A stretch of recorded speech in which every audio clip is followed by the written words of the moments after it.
Diferentes gobiernos de la región han manifestado su preocupación por la sospechosa muerte del concejal Albán.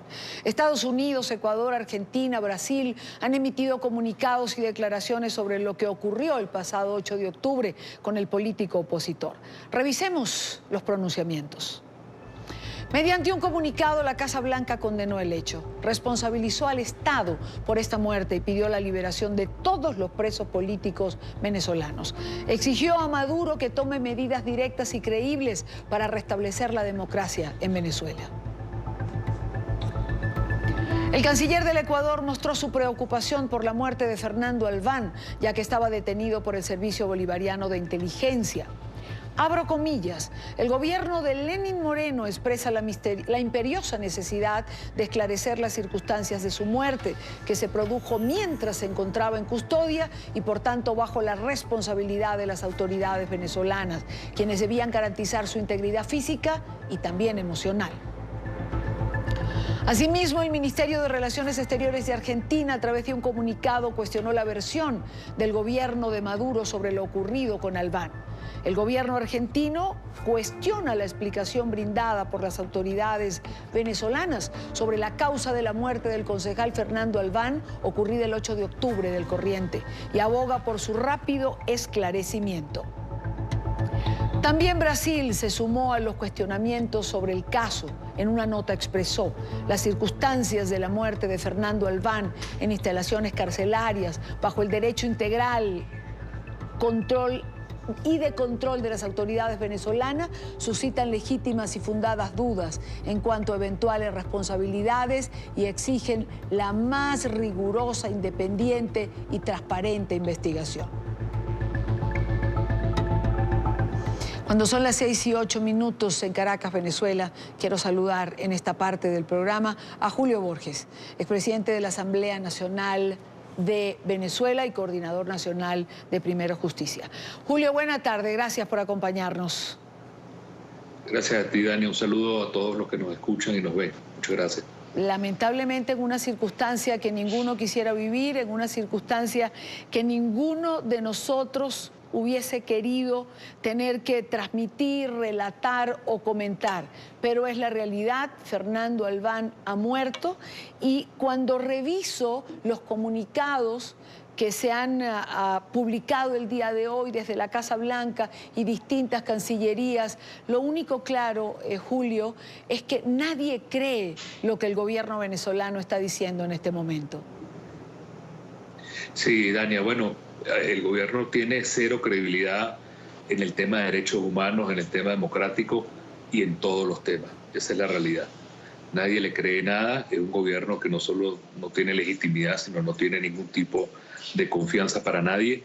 Pero creo que este caso de Fernando, que era mi amigo personal, muy cercano, su familia, sus hijos, estuve con ellos ahora que estuve en las Naciones Unidas.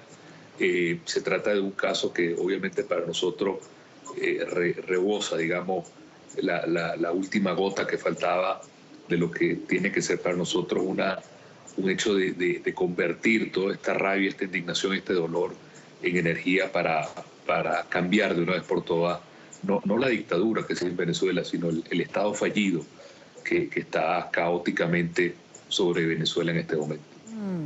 Ahora, en distintas circunstancias, Julio, a lo largo de estos años hemos vivido momentos cruciales, terribles, dolorosos, crueles, inenarrables muchos de ellos. Y en múltiples ocasiones hemos dicho, esto tiene que servir para impulsar a los venezolanos. ¿Por qué tendría que ser esta la diferencia? ¿Por qué el caso de Fernando Albán tendría que convertirse en motor? ¿O será que esto ciertamente puede impulsar ese cambio que tantos venezolanos buscan? Yo sí lo creo, y Dani, honestamente lo creo en el sentido que todos estos años han sido años de mucho sufrimiento, de mucho dolor, de mucha división, de mucha miseria, de mucha violencia, pero no han sido años que la lucha nunca ha sido una lucha en vano. Y por supuesto, frente a una tragedia como esta que a todos nos embarga hoy, y a nosotros especialmente, quienes éramos sus amigos muy cercanos de Fernando. Para nosotros esto es lejos de ser un evento que nos haga de alguna manera tirar la toalla, todo lo contrario, sentimos más bien que esto nos tiene que dar a nosotros la energía, la fuerza, la determinación para transformar todo este dolor en una lucha que tiene que seguir. No sé si será mañana o será pasado mañana o será la próxima semana, pero sí con una determinación muy clara que nos enseña la historia humana, que al final siempre el bien vence, que al final el mal siempre es derrotado, que al final siempre la verdad se impone sobre la mentira, que al final quienes han violado derechos humanos y se han hecho de la vida y los derechos de la gente terminan cayendo y terminan pagando, y esa ha sido la historia humana del bien sobre el mal. Y en el caso venezolano no va a ser diferente, y el caso de Fernando tiene que ser un escalón muy importante para seguir alcanzando esa meta y ese ideal. Julio, sé, como lo has dicho, que eras una persona muy próxima a Fernando Albán y a su familia, y por eso me atrevo a preguntarte, ¿qué va a pasar con la familia de Fernando Albán? Entiendo que los hijos y la esposa estaban fuera. No sé si aún continúan afuera o si pudieron regresar. Al día de ayer era así.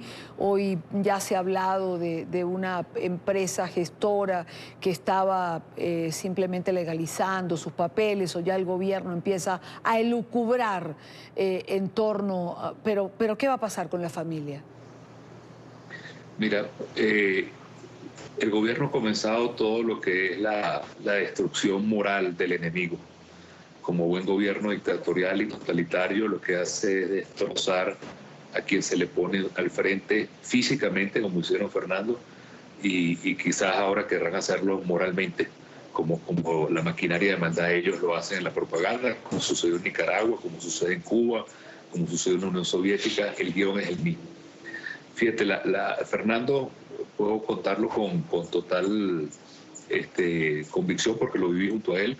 Hizo un esfuerzo enorme por tratar de darle educación a sus hijos, y por la iglesia, donde él era muy activo, la Iglesia Católica, logró que sus hijos fueran becados a la universidad en Estados Unidos. Y haciendo un esfuerzo enorme, tanto Fernando como Meudi, su esposa, lograron que sus hijos estén allá. Fernando y Meudi son una familia trabajadora, clase media, normal, viviendo en los Chaguaramos, en Caracas. Hicieron ese enorme sacrificio, buscar esa beca y lograrla para que sus hijos estén allá. Y al menos yo humildemente les he dicho que ellos tienen que seguir adelante, no perder esa oportunidad, y que el mejor homenaje que le pueden hacer a Fernando es seguir adelante. Y lo creo de corazón, y creo que ellos tienen ahorita, son unos jóvenes rozando los 20 años, que lo que tienen que hacer es hacerle un gran homenaje a Fernando, de seguir adelante y seguir luchando. Fernando era una persona que, la puedo decir porque lo conocí muy bien, era mi hermano, dedicado a lo social, a lo político, a la iglesia, a los grupos de base. Tenía ahorita todo el tema de alimentación en Caracas, una persona de unos gestos especialísimos con los más débiles. Ahorita me recordaba Daniela, mi esposa, que hace poco tiempo, hace un año más o menos, hubo un crimen horroroso en Venezuela de unas niñas que asesinaron a sus padres frente a ellos en la carretera Caracas-Valencia. Los quemaron vivos a los papás y quedaron las dos niñas huérfanas. Bueno, Fernando se ocupó de las niñas, les consiguió la beca, la comida, todo, hasta el día de hoy. Y bueno, ese es Fernando, digamos, y como tuvo ese gesto silencioso de héroe, hoy también es un héroe que el país y el mundo entero lo conocen, y es un extraordinario ser humano y un gran amigo, la verdad. Tú has dicho una frase, Julio, sobre la que quiero volver. Es terrible, pero quiero igual un comentario tuyo en relación a eso, porque has dicho: el gobierno ha comenzado la destrucción moral del enemigo. Durante 2 días, a todas las personas que he tenido en el estudio y a quienes he tenido la oportunidad de entrevistar, han hablado de la gran convicción religiosa de Fernando Albán, que choca precisamente con esa hipótesis del suicidio. Más allá de esto, el fiscal Tarek William Saab hoy hace unas declaraciones y dice que ha tenido acceso a una cantidad de videos del teléfono de Fernando Albán. Y ya han empezado a circular en redes sociales, en lo que coincidimos todos en laboratorios que vienen del gobierno, imágenes que habrían salido del teléfono y que acusan a Fernando de pedofilia, por ejemplo. ¿Esta es la destrucción moral a la cual te estás refiriendo? Sí, lamentablemente una persona puede morir físicamente, Dania, y puede ser también asesinado moralmente. Y este tipo de dictaduras, de regímenes totalitarios como el que vive en Venezuela, su campo de batalla siempre es la mentira. Tú lo sabes muy bien como periodista, lo has combatido en todos los frentes. Y lo que buscan al final es aniquilar moralmente a la persona, físicamente a la persona, destruir cualquier vestigio de dignidad. Pero se equivoca el régimen si piensa que con este tipo de cosas doblegan, ensucian, manchan.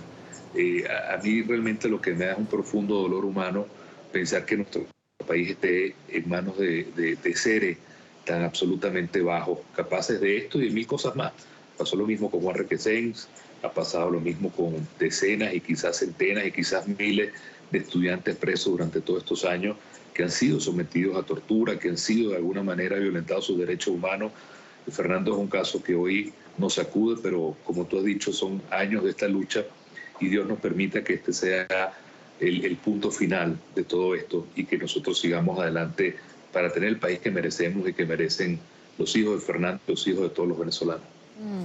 Julio, finalmente el gobierno o el régimen de Venezuela va contra Julio Borges, es decir, a Fernando Albán se le detiene y se le presiona para que inculpe a Julio Borges dentro de todo lo que tiene que ver con las acusaciones de magnicidio, el ataque con dron, igual que a Juan Requesens.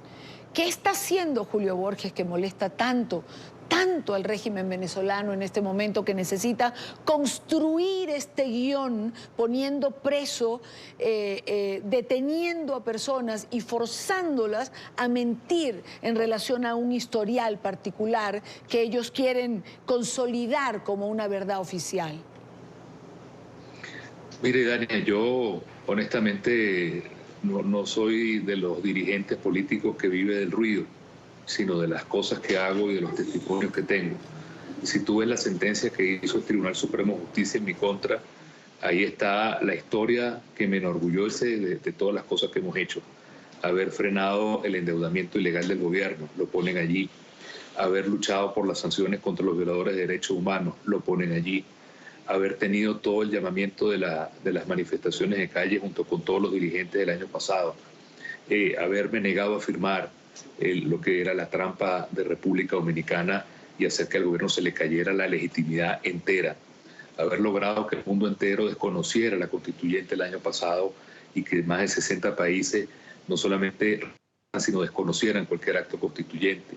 El hecho de haber logrado nosotros nada más y nada menos que el mundo entero viera hacia Venezuela es algo que el gobierno no perdona y seguimos haciéndolo. Y ahorita donde estábamos en las Naciones Unidas, Fernando estaba allí junto con toda la dirigencia que estaba en esas razones y creo que eso a nosotros lo que nos da más fuerza para seguir adelante. El gobierno sabe que uno sigue todos los días despertándose con la convicción clara y el plan de trabajo claro para que esta gente tenga que salir del poder y esto, si ellos creen que nos frenan, a nosotros lo que nos da es más fuerza para seguir adelante. Ahora, Julio, ¿no será que llegará el momento en que los dirigentes que hacen vida en Venezuela, que entran y salen y que se encuentran con la dirigencia opositora afuera, llegará un minuto en que sea mejor que esto sea clandestino, dado que al regresar a Venezuela les puede ocurrir lo que tristemente le ha pasado a Fernando Albán? Bueno, es posible, Dania. Yo cuando era presidente el año pasado de la Asamblea Nacional, que hicimos varias cruzadas con el tema de las sanciones, que hicimos varias cruzadas con el tema financiero, que hicimos varias cruzadas con el tema de la constituyente ilegítima. Siendo yo presidente de la Asamblea no se atrevieron, por ejemplo, a quitarme el pasaporte, pero a todas las personas que en todos esos viajes fueron conmigo, A todos les quitaron el pasaporte el año pasado. Y eso ha sido una escalada que ayer era el pasaporte y hoy te quitan la vida. De manera que concuerdo con lo que tú dices, en el sentido que hay que seguir sin que se convierta en un garrote a quienes siguen luchando también dentro de Venezuela. Así es. Julio Borges, expresidente de la Asamblea Nacional de Venezuela y coordinador de Primera Justicia, coordinador nacional. Julio, gracias por acompañarnos. Buena tarde para ti. Un abrazo solidario. Sé cuán cercano era el concejal Fernando Albán a ti. Un abrazo. Muchas gracias.